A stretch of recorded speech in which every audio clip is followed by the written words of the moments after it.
Okay, we're going to do the first introduction from my new book, The Best Christian Art, and we're just going to start from the first page. I always put good stuff right as soon as you open the book because most books, they suck. They bore you, they waste your time with like 10 filler pages before they get to anything good, which is presumptuous, to think that they can waste 10 pages of your time before you get to anything good. So I always put a painting right on the first page, the title page.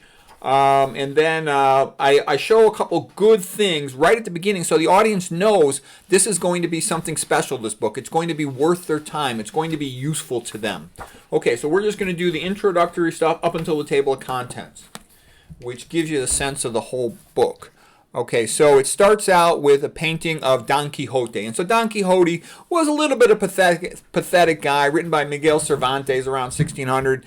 And he was sort of trying to save the civilization of his time. He'd read all these books and he'd kind of get carried away, a bald old guy. Of course, I have nothing in common with him. And so, I love the guy. And I got a bunch of, I'm half Puerto Rican. All my Puerto Rican cousins, they love Don Quixote. Okay, they named the rum after him. They, perhaps the rum more than the book, but it's great stuff. Okay, so let's go to the next painting. Oh, yeah, and what did I write about it? Brief captions, This is the painting by Celestin Nantul. Like Don Quixote, this book is on a quest to save Western civilization, Christian civilization, building an ark to maintain the best of Christendom, the best painting, sculpture, music, movies, and novels.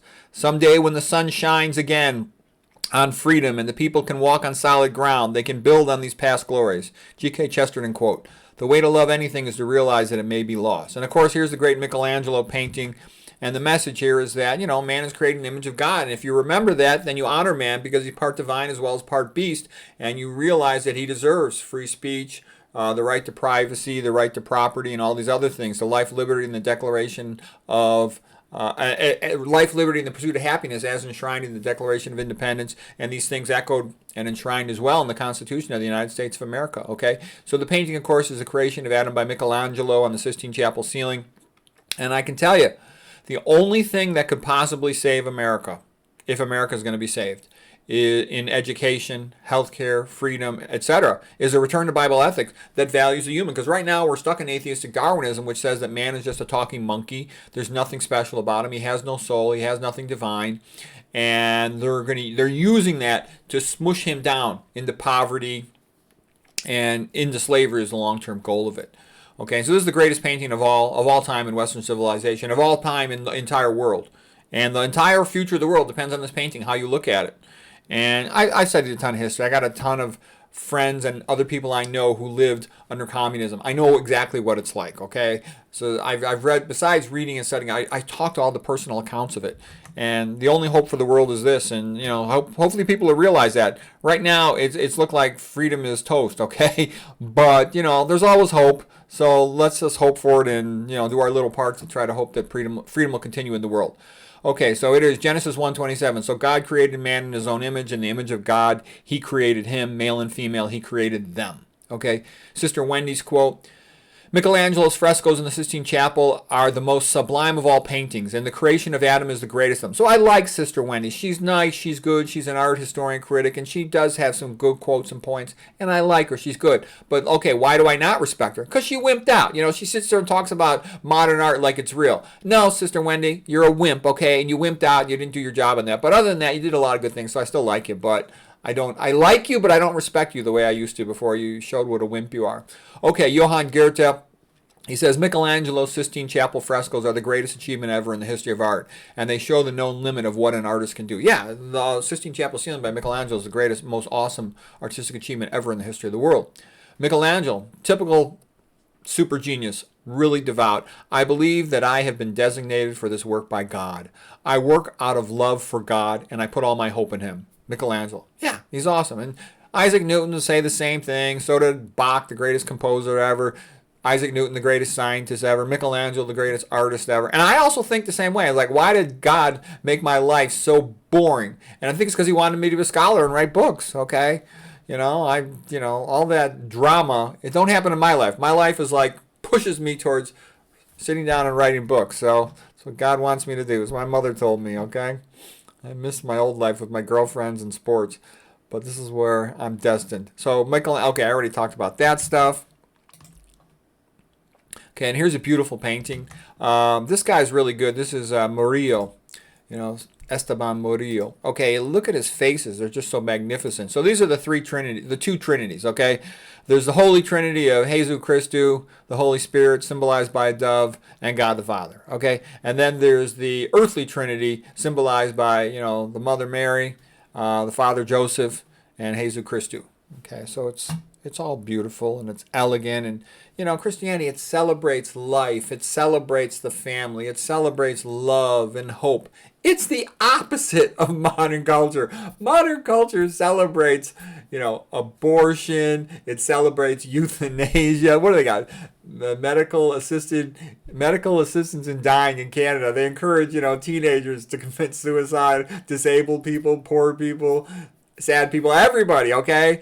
That's modern culture of atheistic Darwinism. It's the culture of Malthusian, reduce the population numbers of the proles, okay? It's the opposite of Christianity, okay? And that's why they want to get rid of Christianity, because they know it doesn't see the world the way they do, okay? All right, now here's another painting. This is the painting of Esau, the brother, one brother talking to Jacob, the other brother, and Jacob was smart. Esau was kind of stupid, and Esau traded his birthright as the oldest son from the father, a very valuable thing, okay? So Esau the Edomite was a chump, okay? And that, to me, is the citizens of Western civilization. You come from the greatest culture ever in the history of mankind, and you're letting it be thrown into a garbage can because you're too intimidated all by this, modern psyop nonsense. All this pop culture stuff, it's a bunch of nonsense. And it's just being done as a way to gaslight and destroy modern civilization. Okay, there's movements afoot to try to ban the Bible and make Christianity illegal. Okay, I talked about that. It was Bill whatever. I gave a lecture about it recently. Is the Bible illegal? Okay. Christianity is the most welcoming, tolerant thing in the world. Okay, anybody can become a Christian. You just say, Jesus Christ is my Savior. I believe in Jesus Christ. Fine. Okay, you're a Christian. Whoop-de-doo. Anybody can do that. Religion comes from the word religare, to ligate, to tie together, to unite a people. Nothing else can unite people like Christianity because everybody's welcome. There's a place for everybody. It doesn't matter how stupid you are, how ugly you are. It doesn't matter how bad you've been in the past. Nothing matters. Anybody can do it. It's kind of like your dog. If you're nice to your dog likes you, and that's how Christianity is. All people are welcome and have a place and can do just fine in it. And like I said, too, I've seen cultures all over the world. Everybody loves Christian art and Christian songs. They're great, okay? And I like this aesthetic Christianity. I don't care so much about dogma. I think dogma is a big pain in the butt. Every different sect of Christianity thinks it's right and the other ones are wrong. I think that's a bunch of nonsense. I've read tons of Bible commentary, and I can tell you there are tons and tons of problems with mistranslations in the Bible and different interpretations for whatever the reason. And because of that, I don't think anybody owns correct doctrine at all. So we might as well, the obvious stuff doesn't change. Jesus Christu, love thy neighbor, forgive each other, be nice, get along with each other, great. Obey the Ten Commandments, all that stuff. That's pretty basic, okay? That doesn't change between any of them. But lots of other little things, they're just nonsense that drive you crazy. Here's a nice picture of the Sacred Heart of Jesus. And my mother had a picture of this on the wall. And I saw, I've met many thousands of people in my life. The best person I ever met in my whole life was my mother. She was like a modern saint. And gosh, she was super religious. Always praying all the time. She's a minister of care. She didn't have to work in those days. She's a housewife. She had a master's degree in social work, University of Chicago. But she just went around doing good things for people all the time. And everybody knew it. She's like a saint. Mother's Day, there'd be like 100 people in her house just to kind of celebrate her. It was something to see. Okay, so the Sacred Heart of Jesus, beautiful here. It's by Pompeo Battoni. Okay, here's a couple of nice quotes. Does faith spring from miracles, or do miracles spring from faith? Yeah, the more people that believe in something, the more good things start happening. This is Fyodor Dostoevsky, the Russian Christian writer. He's sort of a Russian Orthodox Christian from the 1800s. He says, no one has been able to create a higher ideal of man and virtue than the ideal given by Christ. Even those who renounce Christianity and criticize it, in their innermost being, they still try to follow the Christian ideal. If they drive God from the earth, we shall shelter him underground. We shall shelter him underground. There is nothing more beautiful, more profound, more sympathetic, more reasonable, more courageous, and more perfect than Christ. And not only There not only isn't, but I tell myself with a jealous love, there cannot be. What is the use of Christ's words if we do not also set a good example? So that's Fyodor Dostoevsky. Okay, now here's a painting of the alternative. There's only two ways society is going to go. And right now, communism is winning. Okay, and it looks like communism is going to win because the big money wants it. Imagine that you're a billionaire. Okay, you look at the world and you say, look at it. There's like, what, 8.5 billion people? Look at all these stupid people. They pollute all the rivers. They pollute all the skies. They pollute all the ocean. They just cause such a destruction on the earth. This is how the billionaires think. I'm not kidding. You should know this. If you read around, this has all been around for many decades. They say to themselves, why is the earth so populated? If we could get the population down to 500 million, the earth would be so much a better place. Okay, fine. The way we can do it is all this woke stuff. First, we got to get rid of the Christians because they're the biggest obstacle to bringing back slavery and depopulation of the entire planet. So that's why Christians are persecuted first, because they see them as harder to control. They think all these people from countries with godless religions, they're very easy to control. They're corrupt, mentally weak. They figure they can control them easy. I'm just telling you how a communist thinks. I'm not talking about right or wrong. I'm telling you this is how they think. They think the biggest problem makers are the ones who, wrote the Declaration of Independence and the Constitution in the USA. So they want to get rid of them first. That's why they're totally scapegoated. If you've read Saul Alinsky, it's all basic stuff. Freeze the target, Caucasian male Christians, okay? And then scapegoat them, target them, bribe everyone else in the world to go against them. And once you've got them out of your way, your only partial opponent, the rest of the people, they're easy to control. They're a walk in the park. Look at all these puppets around that support all this stuff. So here's a typical example of Stalin in Russia in the 1900s. They basically burned down 48,000 churches. They killed 65 million Christians, okay? And they enslaved the people, all right? So here's a bunch of priests forced into slave labor, okay? And that's what's coming. And some people say, well, so what? I'm not a Christian. I don't care. I'll be okay. No, they think anybody who's not a Christian is stupid, and so they think you're easy to control. They're just going to take care of you a little later. They don't even think you're worth bothering with right now. But, this is, you can look up the Georgia Guidestones. This is well known. Okay, so anyways, one of the points in the whole book was, and there's not much text in the book. The book's mostly paintings. But what I'm showing people is, basically, it's going to go one way or the other. I'm not aware of any alternative. I mean, I don't see any other way it could go. Because either people are going to say, we want Bible-based ethic where man is created in the image of God and we respect the individual, or you don't.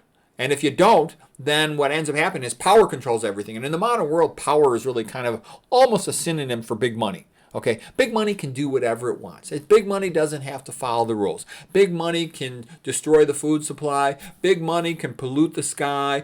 Big money can take your farmland away from you. Big money can do whatever it wants. Okay, just open up a book, okay? Big money doesn't respect the rules. It does whatever it wants. That's also why modern creative so-called culture is a joke. Look at Hollywood. It's a joke. Read what they do to children over there. It's unbelievably bad, all right? And literature has gotten so weak. When you move away from Christianity puts you in the correct state of mind to understand the human condition. We're all going to die. We're all alone. We're all just trying to get by. And the best way we could all get by is if we're as nice to each other as possible and give each other the benefit of the doubt, forgive each other for things, and just try to be nice. And unless we have that in our mind, and I can tell you, most of the world doesn't. Americans have been spoiled for a long time by having a relatively civil, nice culture. And that is rapidly fading away. And we're repeating the mistakes of history, and hopefully we'll wake up and not do that. But who knows where it's going to go. So anyways, that was just the intro of the book to show those paintings. The book is very little text, and it's not going to have all this opinions like what. I'm just spouting this stuff out now because I can't help talking about it when I'm talking. But I deliberately left it out of the book. I made the book non-denominational, and I didn't get into all this emotional stuff because I want the book to be an artistic book, not a philosophical book, because that way I think more people will see it. Of course, I'm going to make tons of movies and go through all these other things and go in more detail for the people who are interested in it. But anyways, that's the beginning of the book. The next page will be table of contents, and I'll just show you what it looks like, but we're not going to get into it too much. Oh, a couple quotes again. Dostoevsky, if God is dead, then everything is permitted, even cannibalism. That's true. We already are practicing cannibalism. I don't know if people realize that, but when you abort a baby and you make its body parts into different types of medications and people eat that, that's like cannibalism, okay? They're pressuring people now to use humans as compost. that's promoting cannibalism, okay? There's been a whole bunch of articles on that, and I hate to say it. With atheistic Darwinism, cannibalism is inevitable. And if you think that's not true, then you just haven't studied history, okay? Not to be mean, but that's like a Hollingsworth effect. People who don't study history, they think they know what they're talking about. You don't know communism unless you studied it, okay? And it's really bad, okay? Alexander Solzhenitsyn, author of Gulag Archipelago, the greatest Russian writer of the 1900s. He said atheism was at the core of the entire Soviet system. Atheism is what makes it possible. It seems more and more apparent that even with the most sophisticated of political maneuvers, the noose on the neck of mankind draws tighter, and there seems to be no way out for anyone. Okay, this is the greatest Russian literary genius of the 1900s, and that's what he says, and that's what I'm seeing too. For people smart enough to know what's going on and who read, and who have a read from a wide variety of places, is pretty obvious. Big money wants to lower the population numbers and is doing everything possible with the food supply, through other mechanisms, culturally, through the school system, you name it, to reduce the population numbers. And they want to get rid of the Christians first. Okay, atheism gets the scientists and the puppets to go for the money. So one of the reasons why you look around, you see puppet after puppet in charge of a city, in charge of all kinds of things, is because they're easy to control. Like I said, they don't want smart people with good Christian morals running places because they're not going to want to go for all this stuff. Whereas you can get low IQ puppet chumps to do anything. Okay, like look what they're doing to children now. They call it gender affirming care. They're castrating children. Okay, that's not in the children's best interest. Children aren't old enough to make these decisions about such a big thing in their life. Okay, Christianity gets the scientist, the scholar, the ruler, the local manager, whatever, to go for service of God and to try to act in the best interest of the other person, not just their own pocketbook for money, for truth, love, honor, curiosity, and to understand God's creation. And we're either going to be united by God or we're going to be divided by Satan. That's a fact, okay? And that's just reality. And I hope enough people realize that, and there might be hope for us. Okay, here's the table of contents of the book, and we're going to start going into this next time. But I'm going to start out with the ancient, Boer word, just a little bit of funny intro. Ancient Greeks, because Christianity really arose out of the ancient Greeks. Yeah, the Old Testament too, but it's much more out of the ancient Greeks than is widely recognized. The Old Testament, the ancient Romans, then we'll go through the life of Christ, all the stuff about that. Then the Middle Ages, chivalry. Then we'll do the Reformation, Counter-Reformation stuff, Founding Fathers, Victorian Renaissance. That's not widely known, but it was a magnificent century, the 1800s, for creativity and art. A little bit on architecture, science, some Irish art, just because I'm fun. I'm half Irish, half Puerto Rican, so I love the Irish art. And the way it works in my experience, my Puerto Rican family and relatives are way smarter than my Irish relatives. My Irish relatives, what I like about Irish and my Irish family and friends is they're much more bookish. They love talking about books, the scholars amongst them. They say Irish are either drinkers or thinkers, and so they're good for that. Miscellaneous topics, literature, Christian literature. The best novels ever written are all from Christian culture. Okay, the best movies and then the best Christian music. There's a big section on Christian music. I put it at the end so people can flip to the end real quick and find all that stuff. Okay, well that's it for this video. Hope that was helpful and interesting.